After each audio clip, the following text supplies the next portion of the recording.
Bonjour à tous, aujourd'hui une vidéo sur le calcul des fractions et vous allez me dire encore les fractions, oui encore les fractions, mais il y a plein de choses sur les fractions. Et surtout sur les fractions avec l'ordre de priorité des opérations.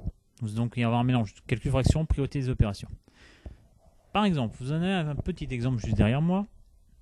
J'ai 3 fois 1 quinzième plus 2 quinzièmes que multiplie 5 quarts. Comment je résout cette telle opération? Et bien c'est là où je dois me rappeler de la priorité des opérations. Les opérations à faire en priorité, ce sont les multiplications et les divisions. Ici, j'ai une multiplication, une addition, une multiplication. Ça veut dire que je dois faire en priorité ce calcul-là et celui-là. Et ensuite seulement, je ferai l'addition.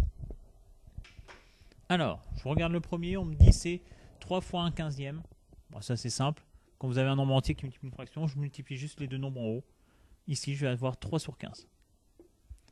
Plus deux fractions qui se multiplient. Je vous l'ai déjà expliqué. C'est tout simple. Il suffit de multiplier les deux nombres en haut ensemble et les deux nombres du bas ensemble. Donc ici, je vais avoir 2 fois 5 en haut, ça va faire 10. En bas, 15 fois 4, 60. Et maintenant que j'ai fait mes multiplications, je peux faire ma simple addition. Alors je pourrais faire 15 fois 60 pour trouver le dénominateur commun, et ça marcherait, il n'y aurait aucun problème par rapport à ça. Mais 15, je peux le transformer en 60. Bah oui, regardez, je l'ai fait juste avant. 15 fois 4, ça m'a donné 60. Donc là, je n'ai besoin de transformer que celle-ci. Donc il suffit que je fasse, que je reprenne ma fraction de départ, mon 3 sur 15, et que je multiplie par 4 en haut et en bas. Bah oui, parce que si vous transformez la fraction, je vous rappelle, vous pouvez toujours multiplier en haut et en bas par le même nombre. Plus 10 sur 60. Ce qui va me donner 3 fois 4, ça fait 12. Donc je vais avoir 12 sur 60 plus 10 sur 60. Et quand j'ai le même dénominateur en bas, le même nombre en bas, bah, il suffit juste que j'additionne mes deux nombres en haut. Donc 12 plus 10, ça fait 22. Ici, mon résultat, c'est 22 sur 60. D'accord? Alors la priorité des opérations, ça marche peu importe votre opération.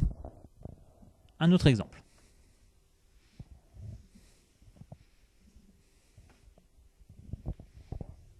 Un exemple, je vais vous laisser chercher un petit peu, mais je ne vais pas vous l'écrire. Alors on va faire 20 moins 2 fois 4 sur combien? 5 plus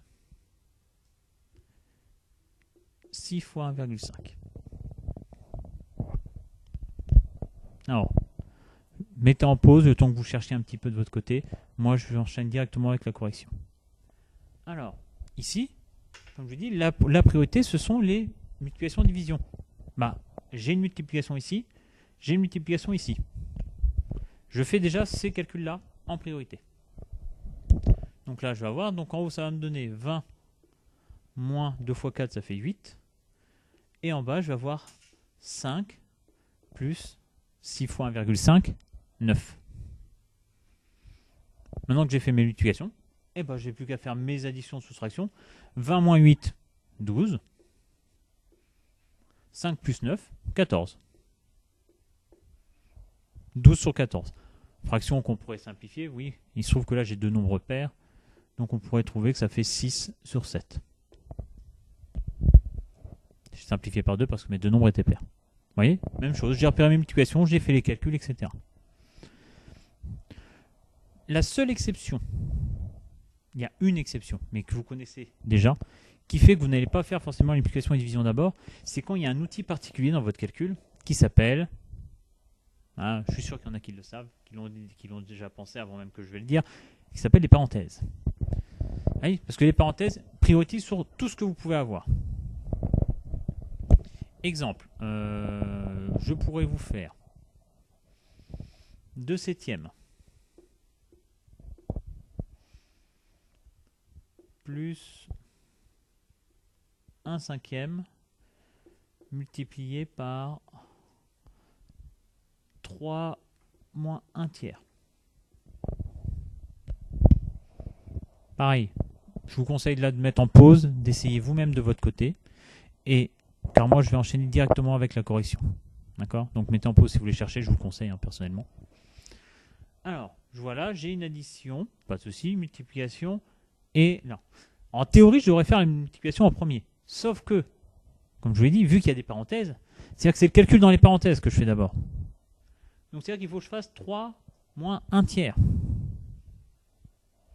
Donc là, ça sous-entend de transformer 3 en le mettant sur le même dénominateur qu'ici. Donc ça veut dire faire le calcul, je vais l'écrire juste ici, et après je vous mettrai juste la réponse. 3 en transformant, ça fait 3, c'est exactement la même chose que 9 tiers. 9 divisé par 3, ça donne 3. Donc il faut que je fasse 9 tiers moins 1 tiers. 9 tiers moins 1 tiers, ça fait 8 tiers, du fait que j'ai le même dénominateur. D'accord?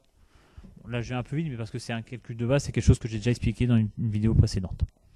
Donc ici, je vais me retrouver à avoir 2 septièmes, je n'y touche pas ça, plus 1 cinquième, j'y touche toujours pas, que multiplie 8 tiers. Ok. Et maintenant que j'ai qu'une opération classique, et ben là, j'ai plus de parenthèse.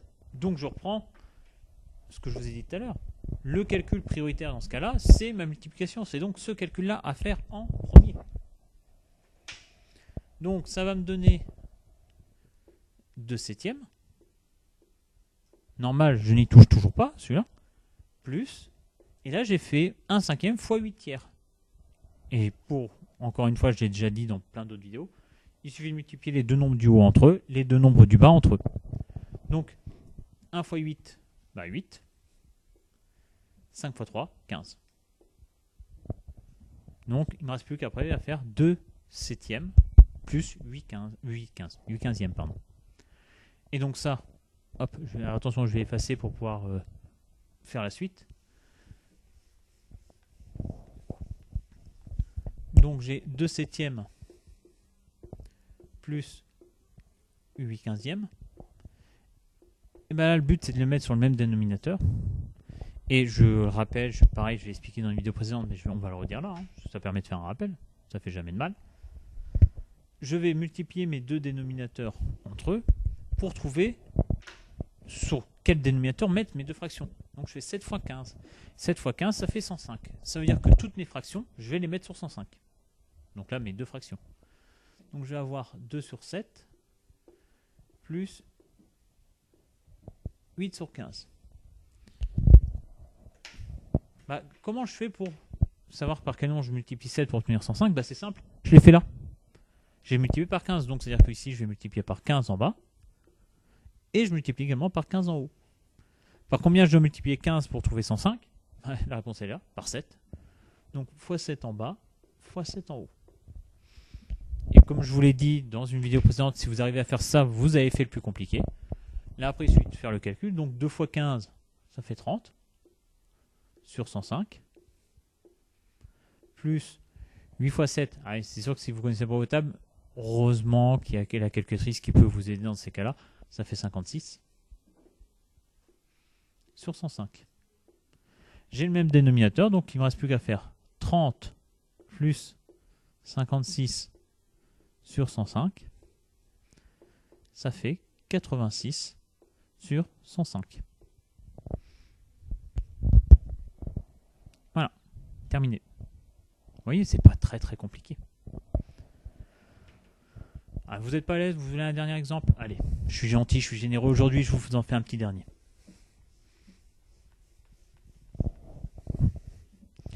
Alors, qu'est-ce que je pourrais vous proposer? Réfléchissons. Si on va refaire le premier exemple que j'ai donné avec la fraction.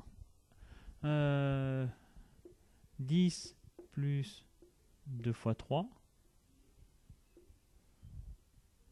par en dessous 15 moins 8 divisé par 4. Fraction. Alors, pareil, mettez en pause le temps que vous le fassiez. Moi, j'enchaîne avec la correction. Je repère mes opérations prioritaires, ma multiplication, ma division, et je sais que c'est les premières choses que je fais. Donc, je vais avoir 10 plus 2 fois 3, bah, ça fait 6. En bas, je vais avoir 15 moins 8 divisé par 4, ça fait 2. Okay. Maintenant que j'ai fait réussir ça, bah, il suffit juste que j'additionne tout ce que j'ai en haut, tout ce que j'ai en bas. Additionner ou soustraire, hein, vous m'avez compris. Donc ce qui veut dire qu'en haut, je vais me retrouver à avoir 16 et qu'en bas, je vais avoir 13. Et j'ai terminé. D'accord? Donc vous voyez, pour faire simple, pour résumer, c'est pas très compliqué. Vous avez les opérations, vous avez plein de choses, vous repérez les multiplications et divisions, c'est les premières choses que vous faites. Hormis s'il y a des parenthèses, et s'il y a les parenthèses, c'est ça que vous faites d'abord. Donc pour faire un résumé, il faut dire, je fais tout ce qui se trouve entre parenthèses, et quand j'ai plus de parenthèses, je fais les multiplications, les divisions d'abord, et ensuite seulement les additions et les soustractions. Voilà. J'espère que cette petite vidéo vous aidera, et je vous dis à très bientôt pour une prochaine vidéo.